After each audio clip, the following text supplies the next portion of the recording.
Assalamualaikum warahmatullahi wabarakatuh. Hai semuanya, perkenalkan kami dari kelompok 10 yang menganggotakan Raihan Ajril, NPM 29. saya Ayu Rahmawati, NPM 33.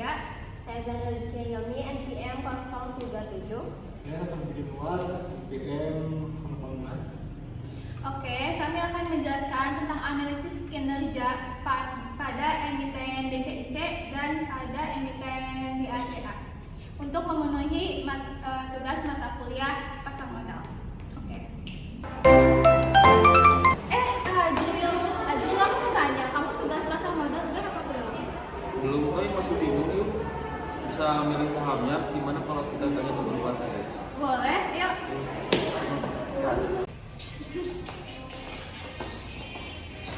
Hei, Mas Sansa lagi sibuk gak? Mau tanya dong, boleh? Boleh. Menurut kalian mau investasi saham di PT apa ya? Tahu nggak? Menurut aku gimana kalau kita analisis dulu laporan dari saham BCIC? Gimana? Kalau menurut aku mending di BAC aja.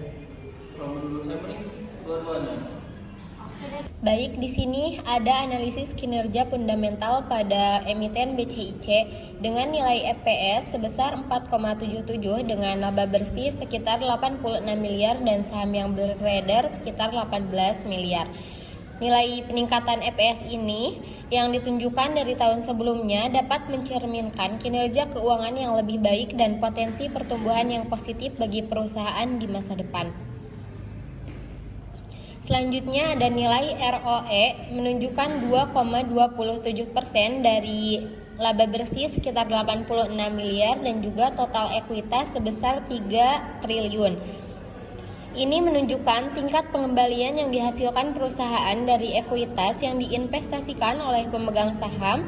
ROE yang positif mencerminkan bahwa bank ini mampu menghasilkan laba dari modal yang dimilikinya.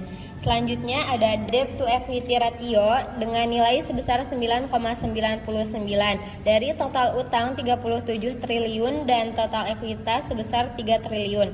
Angka DER yang tinggi ini mengindikasikan bahwa bank memiliki proporsi utang yang jauh lebih besar dibandingkan dengan ekuitas. Oke, kita lanjut pada analisis fundamental pada Bank Kapital Indonesia Tbk atau BACA.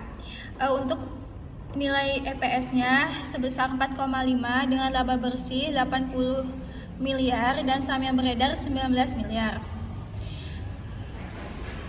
Earnings per share sebesar 4,5 untuk PT Bank Kapital Indonesia Tbk menggambarkan laba bersih yang diperoleh per lembar saham yang beredar pada periode tersebut. EPS adalah indikator kinerja utama bagi para pemegang saham karena mencerminkan seberapa besar keuntungan yang dihasilkan oleh perusahaan untuk setiap saham yang mereka miliki. Dengan demikian, EPS sebesar Rp 4,05 memberikan gambaran yang berguna bagi investor yang tentang potensi laba per saham.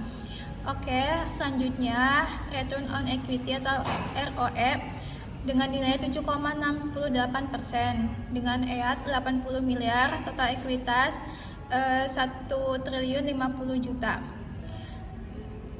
Untuk PT Bank Kapital Indonesia Tbk menunjukkan bahwa perusahaan mampu menghasilkan laba sebesar 7,68% dari total ekuitas pemegang saham yang dalam periode tersebut. ROE adalah indikator kinerja keuangan yang penting, terutama dalam menilai efisiensi perusahaan dalam menggunakan ekuitas yang dimiliki untuk menghasilkan keuntungan. ROE yang relatif tinggi seperti 7,68% biasanya dianggap positif karena menunjukkan bahwa bank dapat memaksimalkan keuntungan dari modal pemegang sahamnya.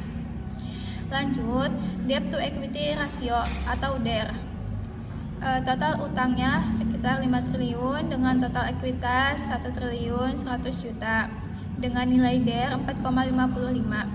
Ini berarti DER Bank Kapital pada periode tersebut adalah 4,55, yang mana Bank Kapital memiliki utang yang lebih besar dibandingkan ekuitasnya dengan rasio sekitar 4,55 kali lipat dari ekuitasnya. Oke, kita masuk ke analisis kinerja teknikal pada Bank Kapital Indonesia Tbk. Bisa dilihat pada grafik tersebut, per September 2024, volume perdagangan sekitar 2.526 juta lembar, menunjukkan aktivitas yang cukup stabil. Namun jika volume ini rendah dibandingkan periode sebelumnya, itu dapat mengindikasikan bahwa minat pasar terhadap saham ini sedang menurun. Terutama jika harga saham tidak menunjukkan tren yang jelas, harga saham di level 131 ini tampaknya berada di area support. Sementara jika harga terus bertahan di sekitar level ini tanpa adanya tekanan jual yang signifikan, mungkin ada potensi pembalikan ke atas.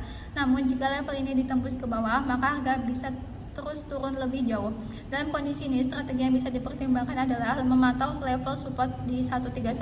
Jika harga bergerak naik dengan volume yang meningkat, mungkin ada peluang kenaikan jangka pendek. Namun jika tetap harga berada di bawah tekanan jual, investor jangka menengah sebaiknya mempertimbangkan posisi wait and see atau menunggu sinyal yang lebih kuat untuk pembelian.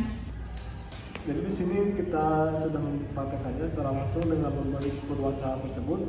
Di sini kita bisa lihat setelah 1 bulan pembelian pada 8 Oktober 2024 dan per hari ini 8 November 2024, saham BCIC yang kami beli persentase keuntungannya kurang lebih di 32%. Namun kebalikannya di saham BACA yang kami beli mengalami persentase penurunan sebesar 3%.